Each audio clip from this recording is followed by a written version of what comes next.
Hello, guys. Hope you're doing well. This is TJ, and you're listening to Beyond the Ring podcast. And welcome to my Smackdown review. This week's Smackdown was a really good show. I enjoyed this show. Its whole revolved around Roman Reigns and Ed's storyline, and it really got very fun and very great. I would say that, and I really enjoyed this episode. The final Thunderdome era show, and from next week we are WWE's on the road. I'm so excited, man. And at Houston, Texas, actually, the first SmackDown is on Houston, Texas, and there's a final Raw actually that's in Thunderdome. It's already taped as this week, so that's the final show. You can say that, but this was the SmackDown's final show of Thunderdome, and it was a really great year actually, and. Some says that the Thunderdome era wasn't that good, but I would say that I have three names actually in my minds who actually made this Thunderdome era very great. And we can have Bailey Sasha Banks in first as my first pick, and second would be Roman Reigns, and third would be we can say Randy Orton, or even Drew McIntyre as well, if I would want to. So that's my actually the stars actually. Who made this Thunderdome era, who made this pandemic wrestling era so much good, and good to watch through. Actually, there were bad stuffs, but there weren't like not any good stuff or something. There were good stuff as well. It's not only revolving around Brock Lesnar and all. They really didn't have Brock Lesnar top big stars, but they really did very well with Roman Reigns heel turn and all, and that actually single-handedly changed the WWE altogether. I would say that, and he's the one of the actually success of this pandemic wrestling era. So that's my view on this whole pandemic era of wrestling. I hope to know your thoughts as well. What are your thoughts on this 1.5 15 months journey of all, I mean, WWE to be especially actually. So this show, so getting with the show actually, we open with a quick recap of Ed's return 2 weeks ago. He massacred Jimmy last week in the back. Paul Heyman is outside of Roman's locker room, and he's being intercepted by Jimmy Uso, and Heyman says Jimmy deserves Roman's full attention, which he will get tonight, but Roman has another business that he should handle, and that's starting the show. And it's always him starting the show, and it's great to see him start the show or end the show. It's SmackDown, it's Roman Reigns, and we finally hear from his mouth. He took a whole lot of time. I know his character is tribal chief, tribal god. He's not. He's above from everyone. I know that, but he takes the time. I mean, that little nuances actually add to this character very well. If you observe, I mean, last week I thought about that. Is he kind of calculating what to say or something? But I do know what he is actually portraying with that. He actually is taking his time. He's actually soaking all the emotions and all the receptions that are from the fans and all, and that's a part of this thing as well, this sport as well. And also his character actually demands that the tribal chief or the tribal god speaks when he want to, and when he when he have to actually. So that's little nuances actually Roman Reigns character is bringing about, and that's great. And his he finally speaks about, and he says that he's in fear of what he has been actually in the WrestleMania and all. He had been put onto the submission by Ed. Ed said that, had an allegation where he actually said that he was feared to lose the Universal Championship, and he wasn't fear of something. He didn't think about Edge actually. He was more worried about his family and all the stuff, and he was in his didn't have wasn't in his mind actually. And a great delivery by Roman Reigns. And Roman says he's an honest fan. He will tell the truth at WrestleMania. For maybe a moment, fear comes up, like just like it does for every fighter in those moments. But what did this fear do? He says, I stack them, smash them, and pin them. And and they actually printed the shirt as well here. He says that. And a few weeks ago, Roman wasn't even thinking about it, and all the stuff that I actually told about it. And Jimmy actually comes up, and Jimmy says, if anyone earned a vacation, it was Roman, but he doesn't take them. He was busy doing what Jimmy couldn't. He was busy doing Jimmy's job too.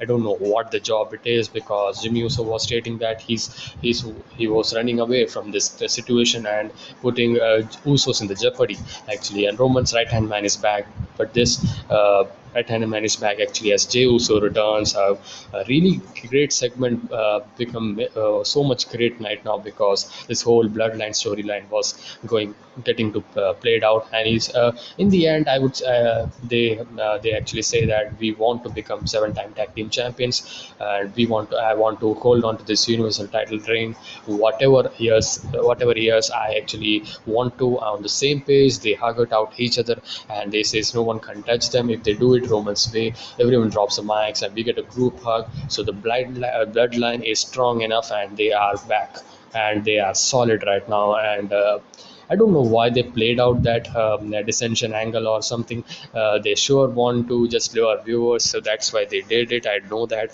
but it feels or looks like they back in the business right now. So that was this segment, a great segment to open with. It's always great, Roman Reigns opening, and in the back we saw Baron Corbin is still actually very sad, because his payment is due for his homes and all. Kayla asks him about his match, and Corbin needs to win tonight because he wants his opportunity. He wants to gain that championship. All this thing, normal stuff that he did, and we have a match next, which is Corbin versus Nakamura, which was actually announced last week. This is a Money in the Bank qualifier, and Money in the Bank qualifier, and Big E is actually here, and he actually makes entrance, and he's as a special commentator here, and he sits on the couch, and so that's the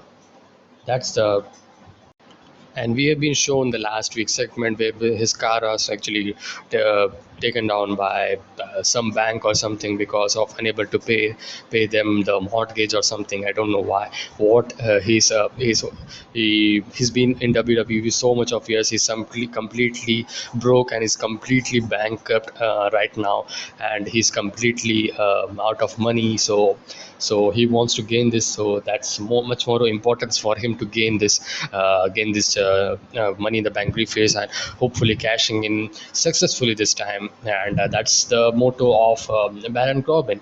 So Nakamura comes up with his usual Rick Books music and all, and jumping around it, and it's really fun to see his music played out, and Rick Books dancing on it, and having the guitar played on it. It's really good, and it's a fun thing that every Smackdown I enjoy upon actually.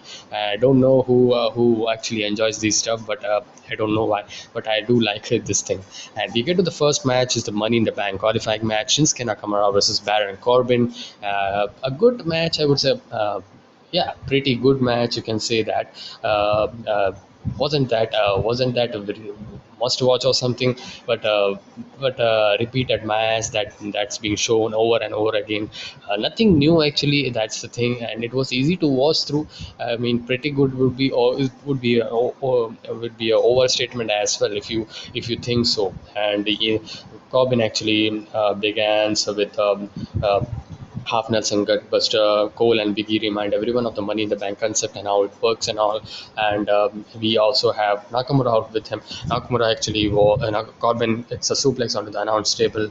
I mean, I didn't understand what Corbin they are actually doing with Corbin. Corbin is acting like a babyface character. He's completely broke with his money aspect, financial aspect, and he should be a babyface. He should not be damaging.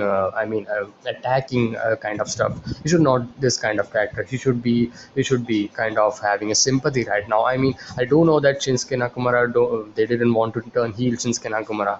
Maybe they would have to have maybe they would have planned to face him against Roman Reigns in the future, so they don't want to turn him again. He's just turned babyface, so with that king gimmick, I know that, but this whole face versus face thing is not working.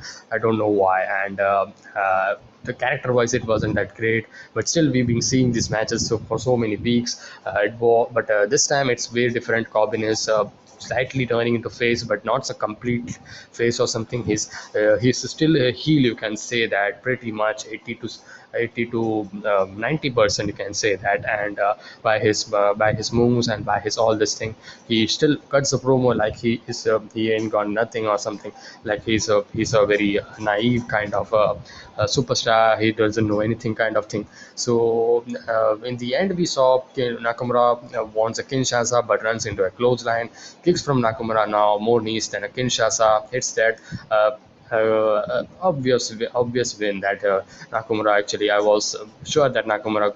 My prediction was Nakamura getting the win, and Shinsuke Nakamura is officially in the Money in the Bank SmackDown side. So we are also expecting one more position, that's Cesaro versus Seth Rollins. And after the match, we saw Corbin is actually very sad, and he's worried about his career and all. And that's it. And in the back, Jimmy and Jay are happy to back together. Here they says, Jay mentions that someone like Edge could bring them back together to the ring. We goes, and there's a second match being played out. Natalia and Tamina. Tamina actually comes up and remind us they exist. They will have a tag team title defense after the break, and it's none other than at the tag team title match. This wasn't announced last week. This was against NXT's tag team Shotzi and Knox, Tegan Knox and Shotzi Blackheart. So Tegan Knox, she actually debuted at NXT this week. I don't know like Tegan Knox is on to officially into the SmackDown roster, or she would be in the NXT, or she's being called up like. I think so that that storyline would be continuing like NXT's storyline. The NXT superstars would also be displayed in SmackDown. That's the thing that they are actually telling us, actually, that Tegan Knox would be playing out her storyline with Candice LeRae in NXT, where she would be working out with Shotzi Blackheart. Shotzi Blackheart is already doing nothing actually in NXT right now. So what's with Ember Moon then? I do think so. Ember Moon would be staying in NXT then.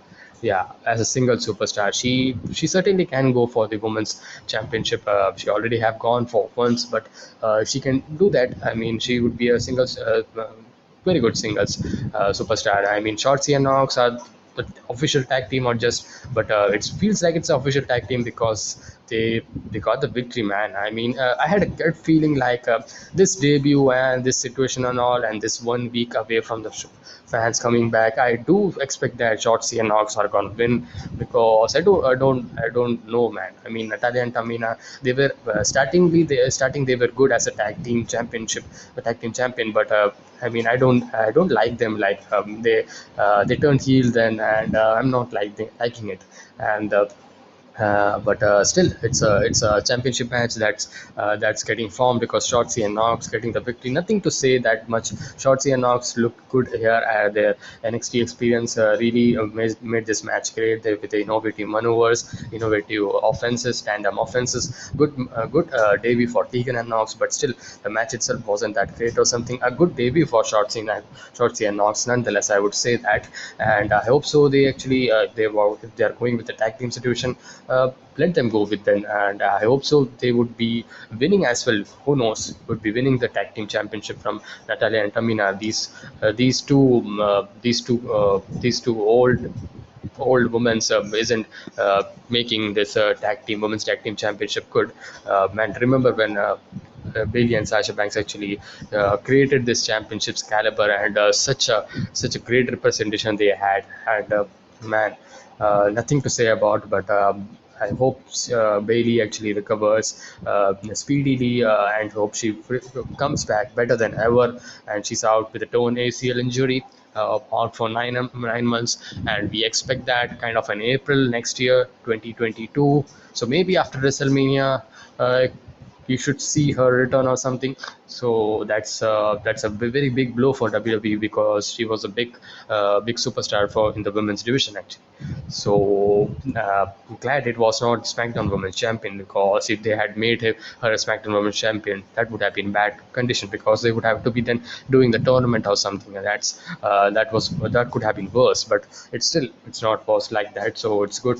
So we got to the Megan Morant is backstage with Edge, and he's got thoughts about the family reunion, but will save them for later tonight when he calls out Roman Reigns. onto the ring. He wonders if Roman will show up, but either way, this family reunion won't have a happy ending, he says, and that's not a prediction. It's a spoiler, he says. And after that, we saw Sonya Deville heads to the ring like last week. She'll announce a replacement for Bailey, a very important decision that was going to be made, and in Bianca Belair's title defense at Money in the Bank, and that is completely off. Actually, Bailey's had said she's injured while she was training. The WWE mandatory training session, and post Big Devil reminds us Bailey suffered an injury and is about out for 9 months and out of the title match at the pay per view. But Bailey did record a message, and we get a video from her. She knows we are thinking this sucks because we want to see her again regain the title, but now she's hurt, and now that she's thinking about it, she knows the fans don't care about she hurt herself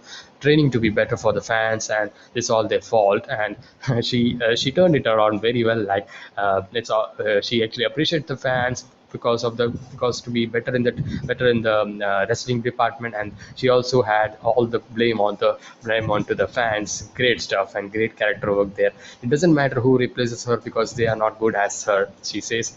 And we get back to Devil, and she wishes Bailey a speedy recovery, but they have to keep going. And after careful consideration, Devil has a new opponent, and it's none other than Carmella. Actually, I expected that Carmella was after before Hell in a Cell. I expected that maybe next challenger would be Carmella because she worked very well. His heel character is very well, and she works very well. She's a good filler, kind of a rivalry filler, you can say that. And she's experienced as well. She's not new into this. She's been Smackdown Women's Championship before. She's the two-time Money in the Bank winner as well. So that's her experience there. So instead, she will defend it. It's not happening in the Money in the Bank pay-per-view. She will defend it against Bianca Belair. Actually, Bianca Belair will defend her SmackDown Women's title against Carmella at Money in the Bank. And that was this. The fans are really saying that lack of roster depth is really showing. I do say that, but this is not a very bad situation if you could think so. Like Carmella is not a very out of the blue superstar. She's been revolved around SmackDown every week or so. Every 2 weeks or 1 week you can see her. So with the Liv Morgan and all, and Money in the Bank situation being played out, so it's not like completely out of the blue, you can say that. So really did a fair job, I think so. And Carmella's different. I know that that whole I Quit match, fans been waiting for it, and finally ending that rivalry to a very good note. But it's unfortunate. It's happened because of anyone's mistake or something. It happened actually. So it's wrestling. So that happened. And is Camilla, she thinks Devil for this long overdue but much deserved. And Liv Morgan comes up and she brags about how Camilla is getting the opportunity and the Money in the Bank and in the championship match and all, throwing out her championship match. Devil says that she should listen what she was telling, because she said that Liv Morgan is into the Money in the Bank, and Carmella's spot is given to the Liv Morgan. So there's remain actually two spots still, because Carmella's spot is gone and Liv Morgan is up. So two spots is remaining. I don't know what they are going to do. Maybe some surprise, and people are expecting maybe Becky Lynch, Sasha Banks. I do expect strongly that maybe Sasha Banks. I don't know. Why. I don't want Becky Lynch because Becky Lynch already had one show. So there's no point actually bringing her. They could bring her. I do know that a star advantage and all, she could do that, but I more of want to see her retain facing of the champion. After retaining the champion, Bianca Belair or Carmella. I don't think so. Carmella is gonna win because the story they didn't told anything. So it's gonna be a throwaway match. It's gonna be like that. So it's a last minute decision, obviously. So they did it fairly in their own manner, and that was it. And Morgan hopes here's Belair as well. Belair has a mic, and she says that she's in no one is ever on the top of her, and she doesn't like Bailey but does respect her skills, and plans to finish this with her when Bailey's back. As for Camilla, she will see her next week, and that was it. I mean, what else do you say actually? And decent segment, because could not see anything in this because they didn't have anything going on. So Yeah, they had a segment actually when Carmel actually debuted, and that was it actually. And in the back, another segment where Heyman approaches Roman, telling Roman of Ed's intention of calling him into the ring tonight, and Roman wants to know what else Ed said, and Heyman apologizes and tells Roman that Ed's questioned his manhood, and this actually angered Roman Reigns. I uh, get a little. Angry and to the ring. He says, here we get Seth Rollins matchup, and this is the third match, Money in the Bank qualifier. Seth Rollins versus Cesaro, a good match, I would say. After WrestleMania, I like this match very well. Cesaro actually also busted open when he actually hit the exposed turnbuckle that was intentionally removed or it was removed, I don't know, but it was. But at that spot, man, when he removed the turnbuckle and the ref was just looking where Cesaro was getting the pin, but he wasn't getting. But nonetheless, it was not the place where Cesaro was going to win or getting the victory. I mean, I do okay with the decision where Cesaro got the victory. I mean, yeah. So because Cesaro, he's done with that big push that he got. So he's eventually gonna be into the tag team situation, I guess so. And there's so many contenders that Roman Reigns actually has. So Cesaro is nowhere near that. He's already got the chance, and he's already lost it. As I said, a good match between Seth Rollins and Cesaro. They have been matches. They have been playing out, having the matches so many weeks and so many pay-per-views, and they are like one of the well-oiled machine, another well-oiled machine. Very good match. Cesaro landing European uppercuts, landing a kick, flatliner. Rollins actually targeting the arm of Cesaro actually, and Cesaro creating an opening with his innovative maneuvers, his speed, his quickness, his takedowns, his technical skills, and that was a very good wrestling that we see in this match. And neutralizer attempt where Rollins avoid neutralizer counters a corkscrew uppercut with an elbow. Uh, and Rollins set for the blackout storm. Cesaro tries a powerbomb counter, but Rollins Hurricane Rana him into the open pad for a near fall. Another that busted open. Cesaro was busted open, and that created a very good thing because he was getting the victory by a counter two times. Cesaro was really getting whooped by Seth Rollins two times outside by the forearm to the back of the head, and DDT to the steel ramp as well.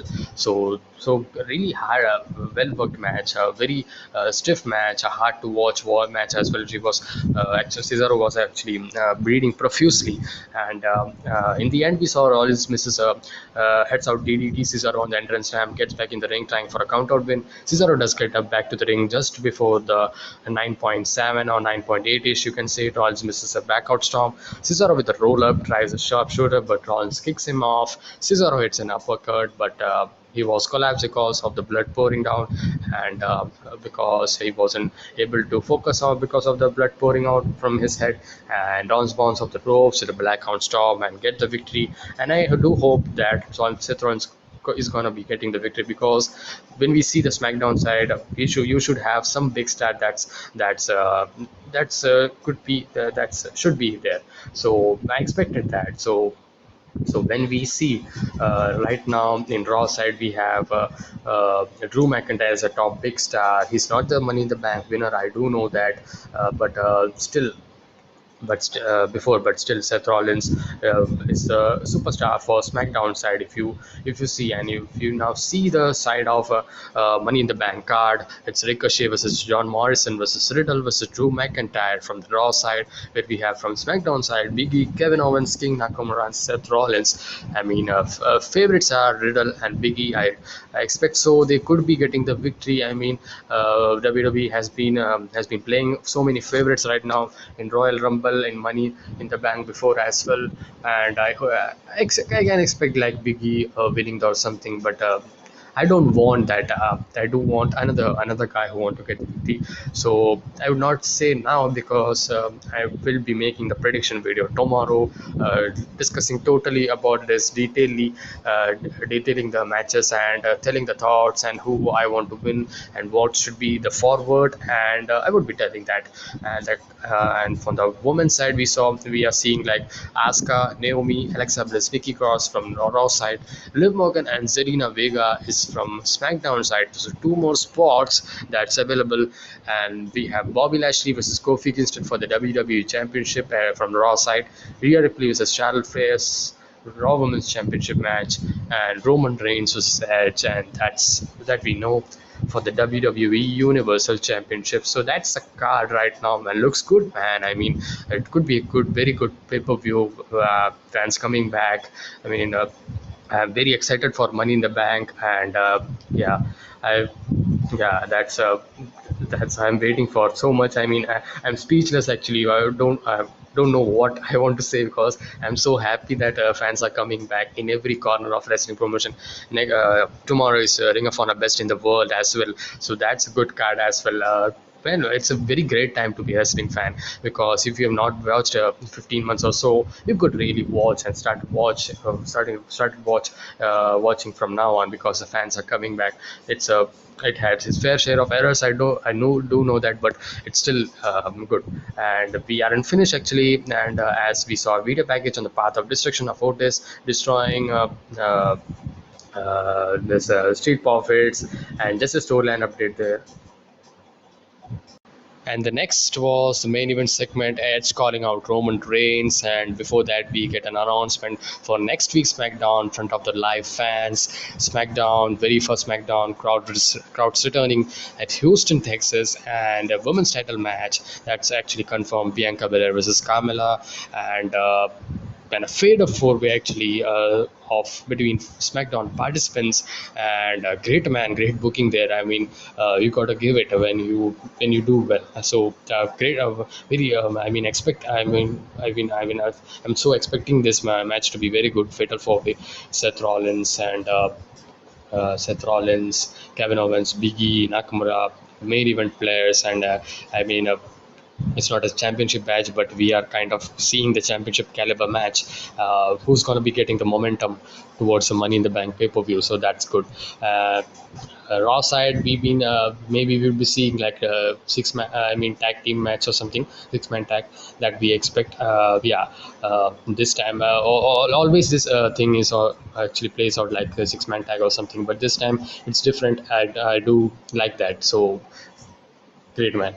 So we get to the Edge segment. Edge calls Edge actually right about calls Roman Reigns, and Roman Reigns did take a lot of time. He actually was shown in the his locker room, and he actually gives the Universal Championship for him, and he told the Usos to stand out there and will take care of the business. He says, and Roman comes up in his own time, walking like an Undertaker, and he's the new Undertaker, you can say, from SmackDown, and Randy Orton is Undertaker from Raw, you can say that.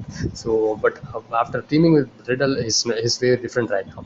But still, getting into the situation, actually, Jimmy and Jey also thinks that they should come, and they should be there with Tribal Chief. Roman Reigns was halfway through the ramp. Jimmy and Jey Uso comes up. Roman Reigns isn't liking it, and Reigns said that I told you that you not to come. It's my business. He called me, and he didn't call you, and they actually were standing there. So Roman Reigns said just to stand there, and Edge and Roman Reigns had a brief face off, and Edge and Roman Reigns get started attacking. Edge actually began with forearms, and the attack begins, and they actually were brawling around each other, and in the ring, very that. DDT, they patented a DDT of Edge actually. That yeah, so that was great. It was a really good, really good, fun, enjoyable, and a great, you can see, great main event segment. It was not brief as well. It was going way well. I mean, it showed us a very it showed us a very high. I mean. they actually played out this segment very well. I mean, they got they actually had the time to do it very well, and they also had a brawl that was very good, as I said. And Roman and Edge was attacking while Ray and Dominic gets a return actually, and they returns, and Jimmy and Zeus are looking for them, and back from them back. From back, Dominic and Rey Mysterio comes up, and they attack with the chairs on both Usos and execution DDT by the Usos and Mysterio's brawl. Edge won the spear, but Jay ties him up, and Jimmy lands a super kick, and they get a brief upper hand. But Rey and Dominic is there to have the differences or difference in a great situation. Dominic gets a 619 on both, a great moment.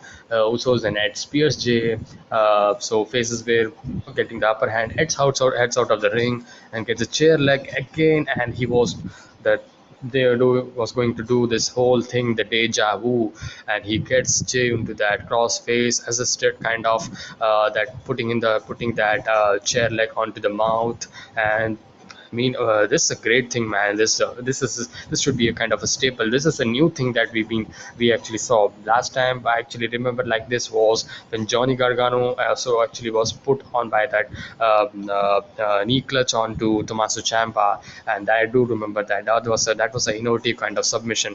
And yeah, so there was also Daniel Bryan's yes lock as well, where he actually had something.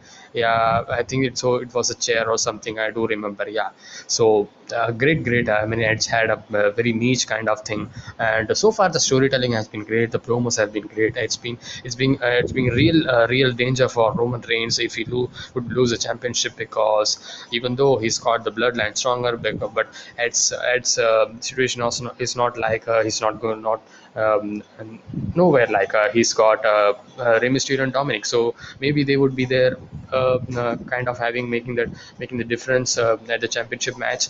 So that could be a good. And we also back and forth we saw crossface by Jimmy and Jey Uso. He got to Jey Uso, and then he got to Jimmy Uso, and the Ray and Dominic were holding on them and to get the leverage. And great man. This is third week where faces was getting very strong booking there. So I don't know why. I mean, it's not harming Roman Reigns, I do know, but people loves getting whipped. Roman Reigns getting whipped, I do know, but still, positive other positive thing that they do was the bloodline actually joined. So that's a good booking for Roman Reigns heel run forward. So that's the show, a great show, great segment, I would say, a great segment, you can say. And overall, this was I would say that as a show overall, this was a pretty fun, pretty good, I would say, enjoyable show. Certainly a great, very good ending to the Thunderdome era for SmackDown. And now we want to see how the Monday Night Raw thing play out. Their final show actually also already taped. So let's see. And as I said, tomorrow I will be coming up with the Money in the Bank 2021 predictions, and do wait for that. And for that, please make sure to subscribe to this channel for more wrestling content like this and reviews like this, for discussion like this. And if you have any thoughts, if you have any opinions, if you have any predictions that you could flood it out in the comment section below. And I'll see you guys in the next one. Until then, be safe, stay energetic, and peace.